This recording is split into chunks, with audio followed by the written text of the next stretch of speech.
The BOI report, Beneficial Ownership Information, was the most talked about federal compliance item in the coaching industry through all of 2024, and the regulatory picture has changed substantially since then. This video exists because many coaches and many of their CPAs spent late 2024 tracking BOI deadlines, preparing to file, worrying about penalties for missing the window. The current status as of May 2026 is materially different from what was widely circulated in 2024, and operating off outdated guidance is the trap to avoid here. Walking through the timeline keeps the current posture accurate. Why this video exists is simple. The BOI conversation got loud and then changed shape, and the loud version is still the version most coaches remember. Through 2024, BOI dominated coaching industry CPA emails, accountant newsletters, and bookkeeping group threads. Coaches were tracking deadlines, preparing to file, worried about penalties. The current status as of May 2026 is materially different from the 2024 picture. Many of the people who handed you the 2024 guidance haven't updated theirs. Walking through the timeline keeps your posture accurate. The starting point is the Corporate Transparency Act, passed in 2020 and effective January 1st, 2024. The statute required most U.S. LLCs, corporations, and similar entities to file beneficial ownership information with the Financial Crimes Enforcement Network, FinCEN, a bureau of the U.S. Treasury.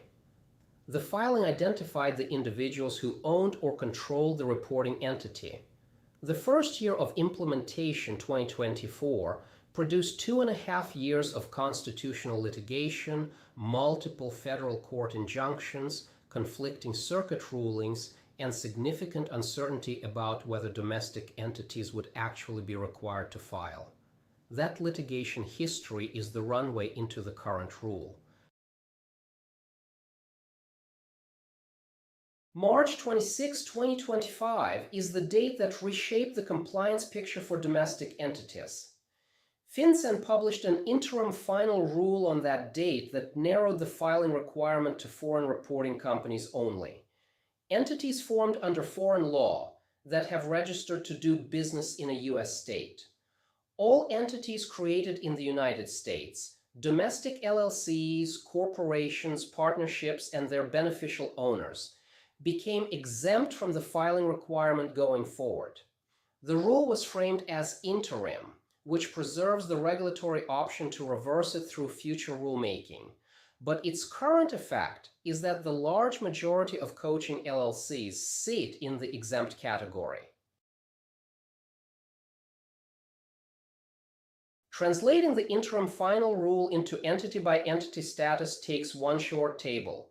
U.S.-formed single-member LLC, no filing required. U.S.-formed multi-member LLC, no filing required. U.S. corporation, including S-corp election, no filing required. Entity formed under foreign law and then registered to do business in a U.S. state. Filing required under the foreign reporting company classification. The first 3 rows cover the structural shape of most coaching practices founded by a U.S.-based coach. The 4th row is uncommon but real, and applies primarily to coaches who incorporated abroad and then registered the foreign entity into a U.S. state.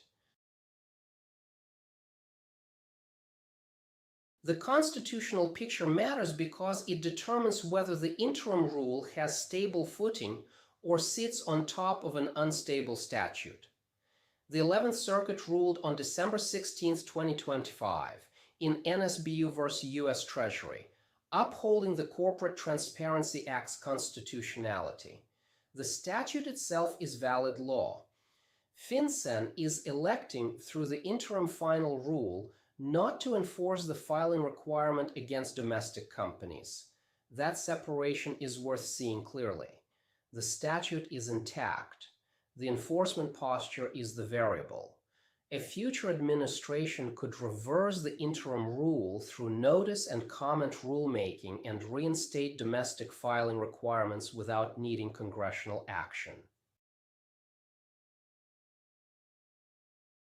The word interim in the rule's title carries weight that I want to flag directly. Interim means the regulatory policy could change with a future rulemaking.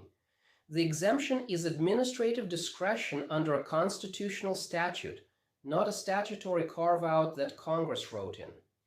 Pending legislation in the 119th Congress, House Resolution 425 and Senate Bill 100, would convert the domestic exemption into a permanent statutory exemption, removing the regulatory volatility. Neither bill has passed a floor vote as of this video's production.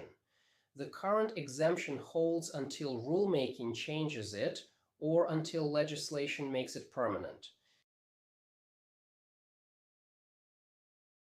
The practical guidance for a domestic U.S. LLC is short and stable. Check fincen.gov BOI once per year. That's the entire ongoing maintenance burden under the current rule. If the interim rule is reversed through future rulemaking, FinCEN will publish a new filing requirement with a new deadline, and the annual check is what catches the change in time to respond. Add the check to the annual maintenance calendar in Unit 4.11.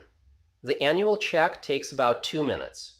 Open the URL, read the current status, close the tab. That's the whole task. Diane shows what disciplined compliance looks like when the rule moves under your feet. She filed in December 2024 because that was the rule and the rule mattered. When the March 2025 interim rule moved her single-member LLC into the exempt bucket, she didn't unwind anything or chase the change. She just added a recurring January check at fincen.gov BOI to her annual calendar.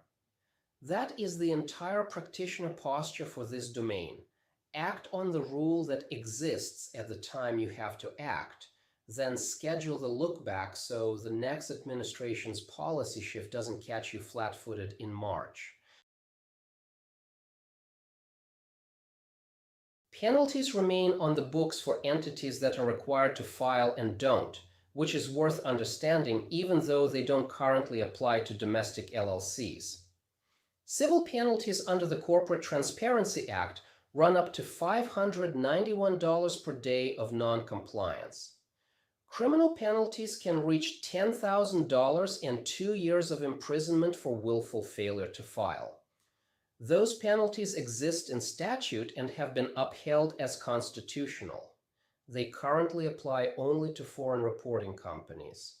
If the interim rule is reversed and domestic filing requirements are reinstated, those same penalties become live for domestic entities again. Your action before Unit 4.10 closes the BOI question for the foreseeable future. If your LLC is U.S. formed, domestic, confirm exempt status on the BOI report checklist attached to this unit. Add the annual fincen.gov BOI reminder to your annual maintenance calendar. The 2-minute annual check is the whole burden going forward. If your entity was formed under foreign law and registered in the U.S., you're in the foreign reporting company category, and a business attorney should assess your current filing obligations directly because the foreign side of the rule has its own deadlines, and your specific facts matter for those. If your CPA is still pushing BOI filing prep for your U.S.-formed LLC, point them at the March 26, 2025 interim rule. The current published status on fincen.gov BOI is the authoritative source.